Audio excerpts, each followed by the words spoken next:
شريعة ربنا نور به نسمو على النجم به نحيا بلا ذل the trading that they used to do. So whether it's your financial life, your economic life, your social life, your private life, he used to basically consult and advise and recommend during all these situations. Because in the Sharia, it's not just the corporal punishments, which many people unfortunately assume what the Sharia is. The Sharia is the holistic lifestyle of a Muslim. So how they have to approach a particular relationship, a particular trait, a particular, for example, if you how you deal with your teacher or with your parents, okay, and how you go about your daily life, all that is encompassed within Sharia. Okay, the corporal punishment is a small fraction of the Sharia, but somehow you see in the media most of the time that is magnified and they think that that is what actually Sharia is. Yes, which is only a small part of Sharia. So Sharia encompasses everything about the Muslim life from the Quran and Sunnah, how they have to go along. Because you see, Islam is a way of life. It's not just religion. You go in a mosque, you sit down, you start praying, and that's it. So you're fasting, praying. These are your obligations. Of course, you have to do that. However, that is not all what your life encompasses. So from the day you were born until the day you die, you go through an entire life and these different phases of life. And the Sharia is basically a framework within which you work, and this will inshallah guide you towards Jannah, towards paradise, because Allah has promised paradise to the people who do righteous deeds, both male and female. Allah has promised them paradise, and Allah doesn't break His promise. And this is what the Muslims have been told to inform the others about as well. So you see many of these fringe groups like the ISIS or like Boko Haram and all this. These people are fringe groups, got nothing to do with Islam. They might go about shouting and giving slogans about Sharia and all that, but they are the first ones to break the Sharia. They're the rules of the Sharia of not killing people who are innocent and civilians, not to harm them, not to harm the women and children. The Prophet ﷺ had this code of conduct. Even when his soldiers used to go in a war, he used to tell them this code of conduct, yes, which they had to abide by. Not to kill women, children, not to kill people who are basically devoted their life to the worship of God, whether they be rabbis or they be priests in the church or in the synagogue, not to harm them. I think we are overdoing it today, aren't we? Yes. So basically, this is what the Sharia is. It's basically kind of a framework which helps you to go about your every aspect of your life, whether it is your personal life, your social life, your economic life. Even during wars, they had rules. You know, like they have the Geneva Convention today. So they have laws of engagement. When an army goes to a war, what they should do and what they cannot do, what is forbidden for them. This was formulated 1400 years ago when the Muslim armies used to actually conduct themselves in a war. How to conduct themselves. How one person, one individual has to be treated by the army. Yes, so they were told not to burn crops, for example. When you go to a land which you capture, do not burn the crops. Do not destroy the livelihood, or basically the sheep and the cattle they have. Do not kill women and children. Do not kill non-combatants. Do not murder and kill and destroy the places of worship of others. So the churches and the synagogues and the people who have devoted their lives within the rabbis and the priests, do not harm them. These soldiers were given these instructions by the Prophet ﷺ and later his companions, who were the generals of the armies. So it was not something which was just go and attack a country and completely annihilate them, like you see in the book of Deuteronomy in the Bible, to go and kill every male, every female, every child, and destroy and utterly destroy everything. Even the prisoners of war in Islam, they were given a particular right. Can you imagine? At that time, people did not even comprehend this. How can these people who are willing to capture us and kill us and harm us and even rape our women and children, how do we afford to give them any rights whatsoever? That was the mentality at that point. But in Islam, the people who were captured, they were given rights. For example, the ones who were captured and they were educated, so they could buy their freedom by teaching 10 Muslims how to read and write. So if they were educated, then Talking about the earlier periods of Islam or like the Ottoman time? early, like 1400 years ago, you know, then at that time. So this early period of Islam, and even later on, the ruling still stays. So at that time, when the prisoners of war were captured, they could get away, they could become free men if they educated 10 people. So this set conditions as to how you can obtain your freedom. So it wasn't like completely just behind bars and that's it. You know, like recently I've been like finding out a lot more about my ancestry. I'm Turkish. Oh, mashallah. Nasıl sen? İyiyim, teşekkürler. Is that how you say it? Well, like Yes, if you're yes. Muslim, you say Alhamdulillah. Alhamdulillah, In any situation, and then you say how are you, which is sen nasılsın. Sen nasılsın? Yeah. So Nice yeah. place. I've been to Have you been Turkey. to Yes, I've been a couple of Istanbul? times. Have you been to I've been to Lviv? Istanbul, yes. Very nice place. Yeah, that's what I was actually going to touch upon. You see, like this video that I watched, it was from like it was an English guy that did the video, right? Okay. About the Ottomans, about how it started, etc. And obviously, I'm British. I'm born and bred in London. So like I've actually, you know, like as a Muslim, not being the greatest of Muslims, but I've still held my faith and I'm still trying to find it. And inshallah, like, you know, may Allah guide me. Amen. So basically, when I was actually watching it, the Ottoman Sultan Mehmet II, Yes. right? He started something which I didn't actually understand, and I was speaking to my sister about this, about how he started taking people like women from you know, other ethnic minorities and religions, and started to bewive them. And Sorry, started to? bewive them. Just taking free people. Basically, you know, when you conquer, right, you take the women and etc. Right? He was taking like certain pretty women, and like in his concubine, right? Okay. And in that concubine, there was apparently like, you know, hundreds of women, and whichever one he fancied, he would actually take them, bewive them, and have a kid. Okay. Right? I don't know if you know about this. I haven't studied the Ottoman history. But here's the question that I've got for you though. What's your name, by the way, brother? Murat. Murat? Yeah. Okay. And he started to bewive certain women that he wanted, so that he could have kids and then like carry on his trade. Yeah. And you see in the video, what it says is that there was certain imams. So who made this? Helped him out. Who made this documentary? This documentary, if you actually go on online and then write the Ottoman, the Ottomans, right? I was just flicking through and then like I just see a video that caught my attention. It's about an hour long about the Ottoman history, how it began. It talks about the Ottoman Sultan, which was Osman. He started as like a guy from a small village, a little tribe, and then it actually grew from there, where other tribes were trying to attack him, and then like he started gathering people. And then like it grew and grew, and it started from Bursa, and then it expanded from there, where Bursa is the first place where we had a palace built, right?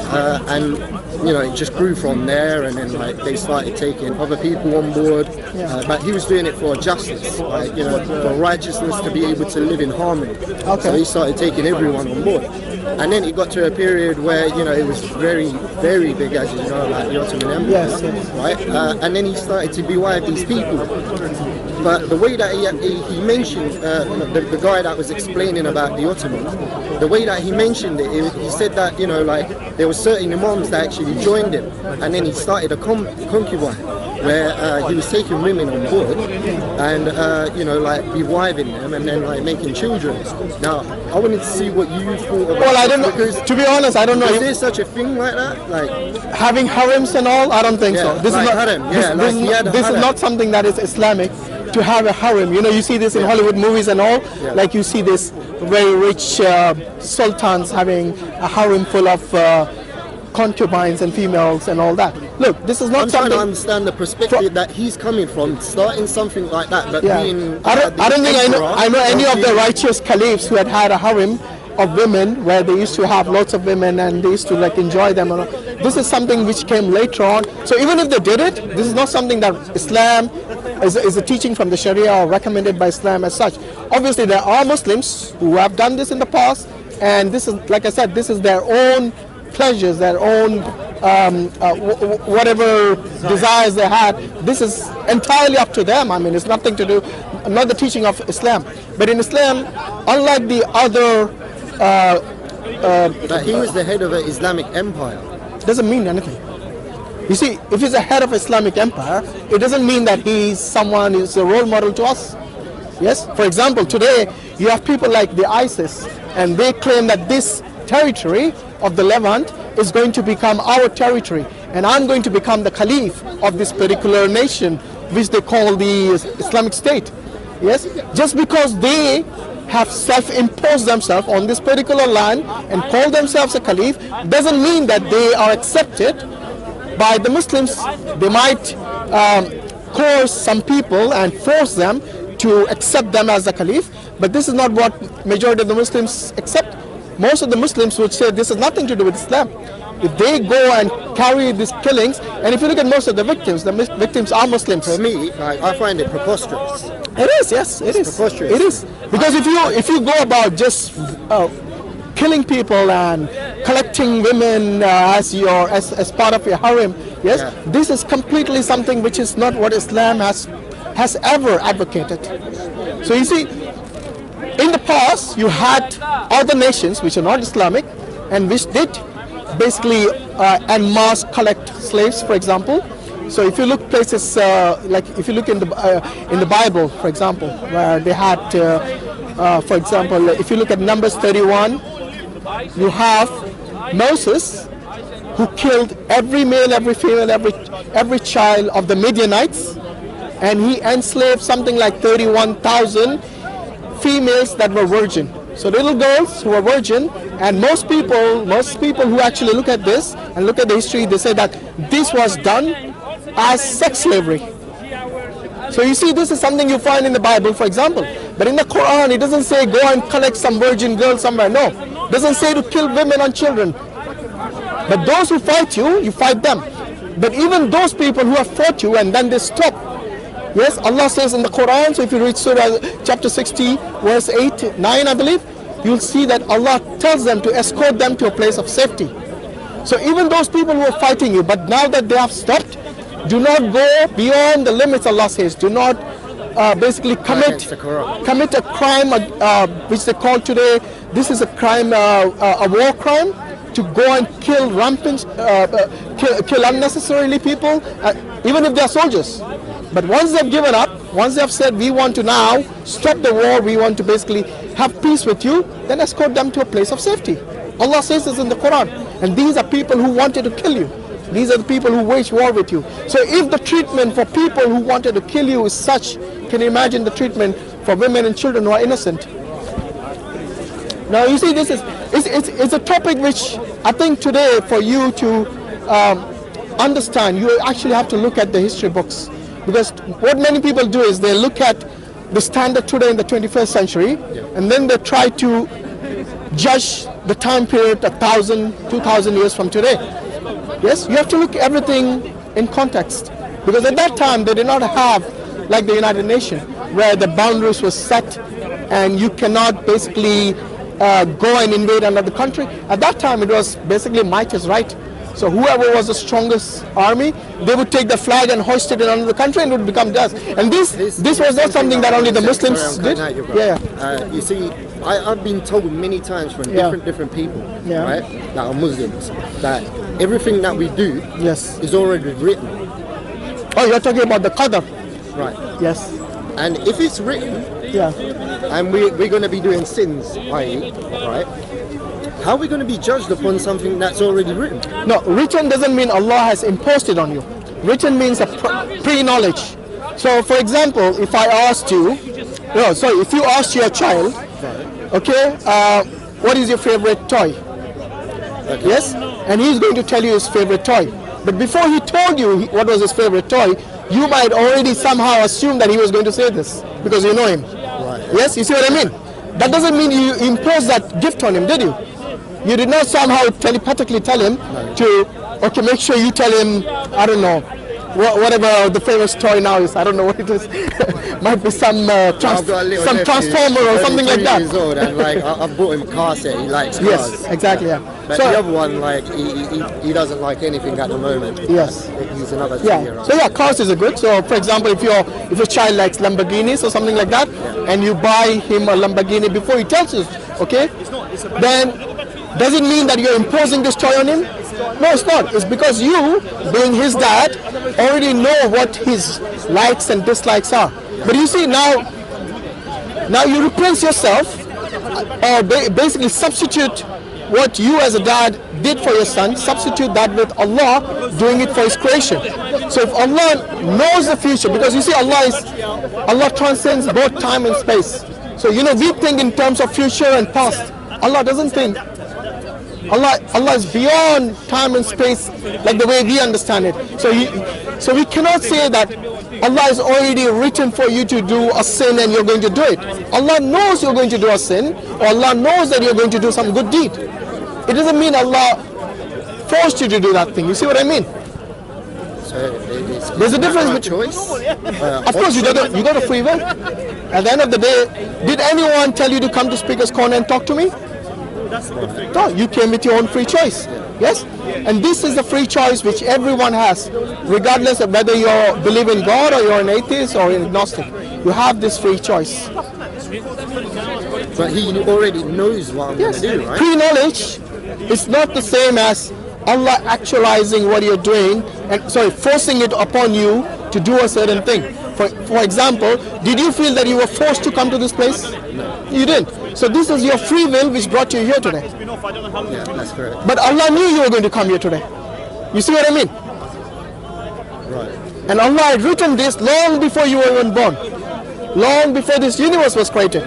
Yes? Allah wrote all this. That means this is something that is a pre-knowledge. Remember I told you Allah transcends time and space? So we think in terms of future, past. So it's all about controlling nafis. It's all about you abiding by what the Prophet ﷺ and Allah has told you to basically. So if Allah and His Rasul told you to, is forbidden you something, prohibited you from doing something, then you should abstain from that. And you should do what Allah and His Rasul has recommended for you. It's as simple as that. Halal and haram. How does it become a sin if he already knows when we go in front of him? No, because you did it with your free will.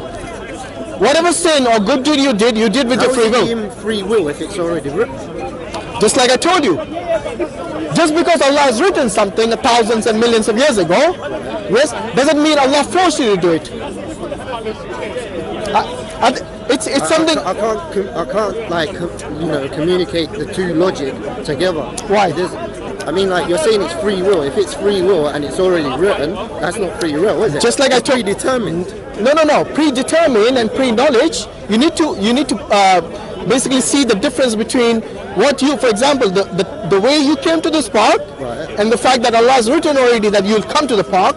Do you see any? Anything contradictory in that? No. Yes.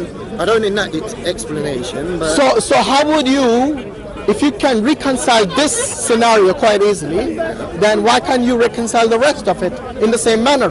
For example, if you were going to do a particular sin, yes, and Allah has already known that you're going to commit that sin, obviously Allah is not going to intervene in you doing a good deed and a bad deed if He doesn't wish to. Yes?